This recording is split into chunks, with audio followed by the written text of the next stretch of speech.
So it's a Sunday. I'm taking Macy out for a drive, right? It's been 2 weeks since we came back from our grand tour.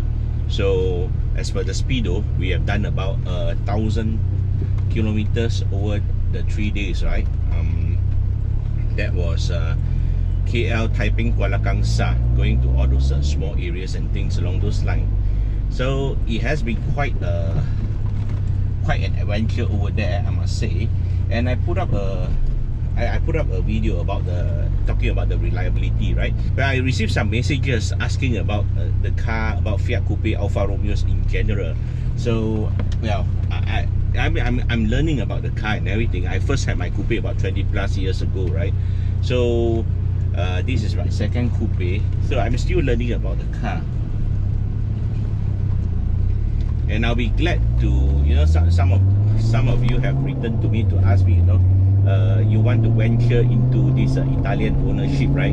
Whether would it be an advisable choice or not? And especially, I remember there was one from Aaron who asked, he's currently driving a Honda Civic, and he asked, you know, if he sells off his Civic and buys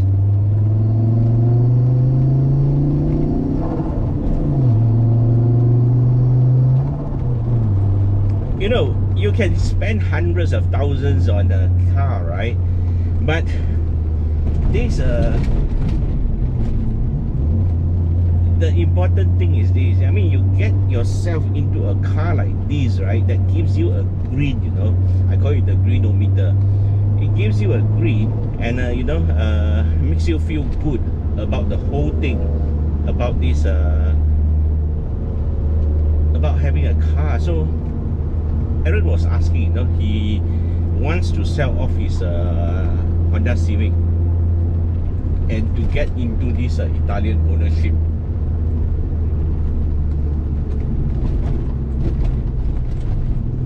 So he asked me if, you know, it would be a feasible choice or not, whether and it's going to be his only drive.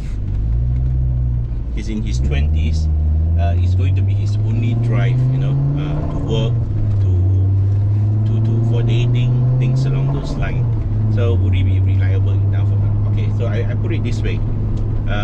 If we look at the speedo, the car did about 1,000 plus kilometers, right?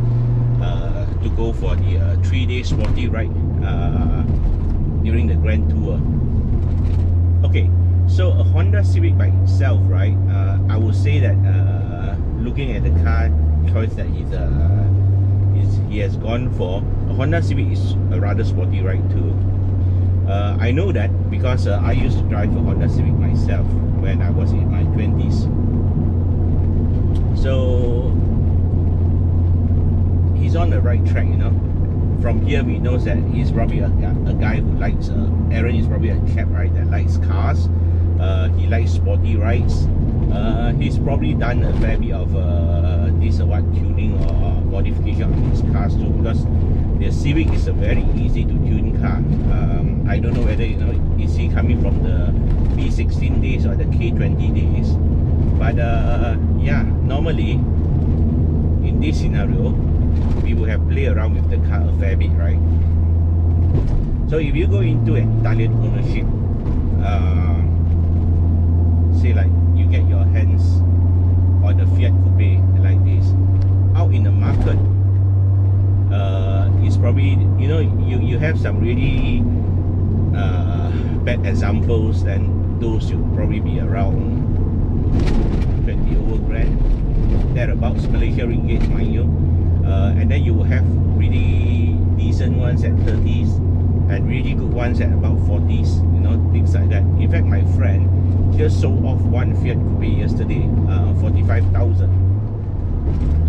So if you want one, I can actually, yeah, I'm actually going to email back to you, right, and then refer you over to him too. He deals around with Fiat Coupes and Alfa Romeos. So yeah, if you get yourself a good example, you know, not a beaten up car with a lot of things to do, right, per se, you're going to get yourself a pretty good ride, I would say. A car that is going to give you fun and also reliable enough for your daily day-to-day job and things along those lines. Take this for example.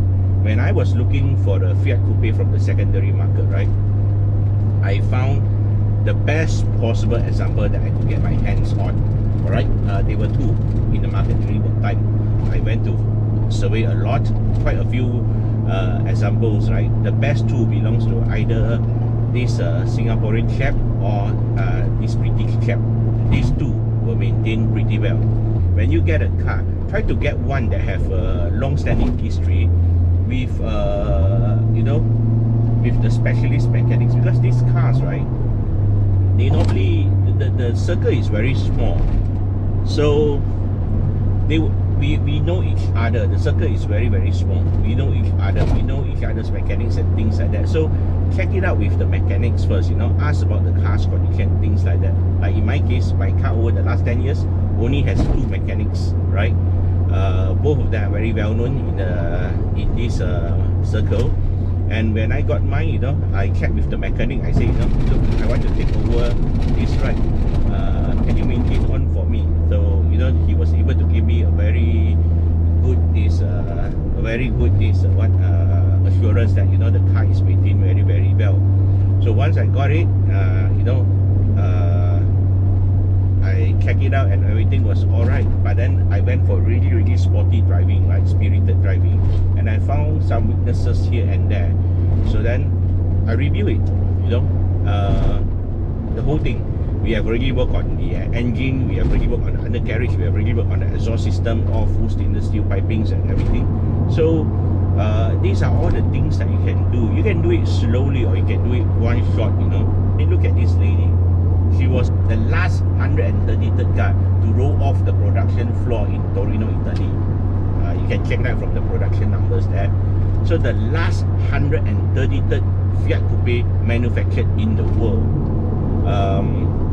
And she was registered in Malaysia in 2003. You know, she came in 2003. It was registered, and 17 years now on the road. 20 years since, you know, she was manufactured, you know, in Italy. With the type of maintenance I put into her, the car is good. It handles beautifully. Look at this.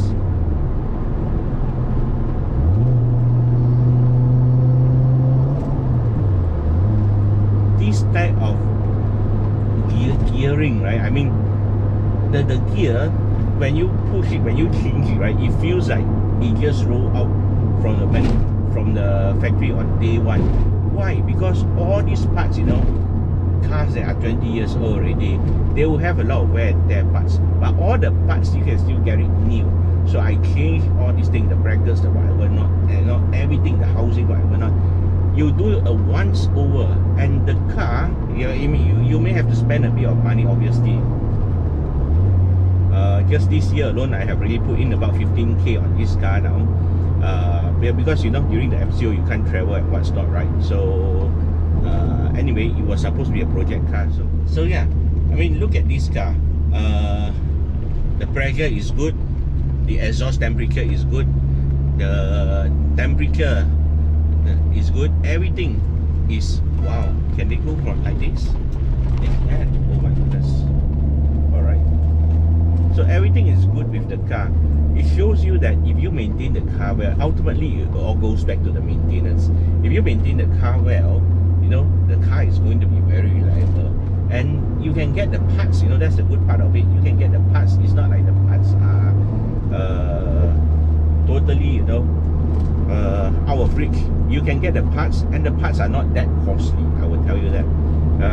He further asked me, you know, he heard me mentioning that, you know, the cost of maintenance is going to be a tad higher compared to the C segment Japanese cars. So yeah, do I think that this is a car that a person in his 20s can afford? I think so, because the purchase price is not very high. That's one thing, you know. You sink in, say like I sell this car, I sell it for 40,000 mark. Okay, let's say we sell it for the 40,000 mark. 40,000, what can you get from the market these days? The Myvi versus, you know,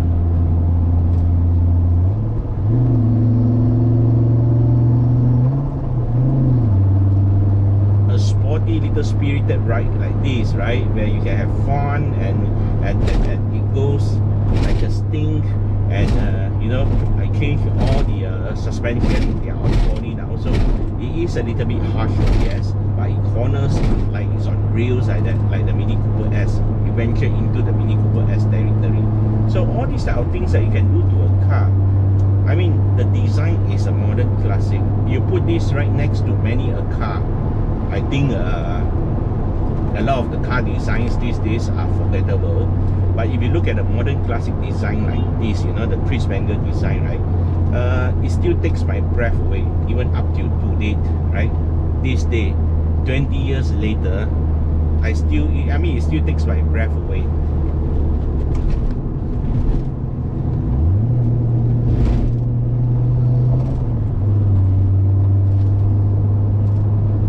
You know, the design came out in 93. That was the year the first Fiat Coupe was manufactured. The 16-valve NA. It was manufactured in 1993. So 93-94 was the first time it rolled off. I think December 93 or early 94 was the time where it rolled off the production floor for the first time. It's been that long, you know. But you look at the design and it still looks evergreen. It has that design language that is so much different compared to a lot of these forgettable designs, right? Or designs that, you know, go out of fashion really, really quickly. But this design, my God, I take a look at it, right? And I still feel like gaga away. I mean, if you like it, you love it. And I take it out, you know, after I repainted the whole car in the same color. I was going to do the Gulf livery on this car because the Gulf livery, right, I was quoted about 3,000+ on it. Ultimately, I spent the same amount of money on the repaint job, right? Because I just wanted to. So I did a 4-layer, went down to bare metal, redo up the car in the original PPG, the electric blue. This car was an electric blue right off the production floor, so I wanted them to come back with the exact same PPG. So they did. I know this good pin master. If you need it, write into me, and I will recommend to you too. And I debadged the car, except for the 20-valve turbo on the door pillars, right? Otherwise, I have completely debadged the car. And many times when I'm driving, normally this car goes around the Genting Highlands route, the Ulu Yam, and then Mont Kiara, Sri Hatamas, and Bangsa, you know, and sometimes the North-South Highway. Many times, people have asked what car is this, especially the younger generation today. They have not seen this type of cars, right? So I have normally I ask them, what do you think? And I've heard all types of answers. I've heard, you know, them thinking that this was one answer that I thought was a bit strange was the chap thought that this was an RX-7. I said that no. Another chap have answered me before that they think that this is a 350Z, which I told them that no, it's not. Yeah, I've heard a lot of answers actually. Look at the Audi TT. Between that car and this car, you know, next to each other, I still think that, you know, ours looks much better. Yeah, but I'm just biased. I love the design language of the Fiat Coupe. So what can you say? You can't blame me for that, right? So is this a car that you can drive on a daily affair? You can. You will train up your left leg at the same time because, you know, you need to work on the clutch, right? And 20 over years ago, when I was a young corporate banker, right, and I have to go to all types of places, evaluate clients and things along those lines. I can tell you, I was driving the Fiat Coupe. I was driving the Fiat Coupe 20 over years ago. I was working in KL, you know the type of traffic that KL has, right? So stop, look, go, and things along those lines. And I survived in a Fiat Coupe. It was a blue yellow that time. And I survived. I live with it. I used to take the girls out. A lot of colleagues. In the banks there's a lot of ladies, right? So I was young. The girls were young. They love to sit in my Fiat Coupe. So I used to drive them to Ipoh, to Genting Highlands. Yeah, I mean those were the days. 3 girls and myself, and you have no money, right, in your 20s. So we used to share a hotel room together. I was very innocent back then. I was very, very innocent back then. But I think that's why they trusted me, right? So yeah, I tell you, it's a car that is very special. So Aaron, get your Fiat Coupe.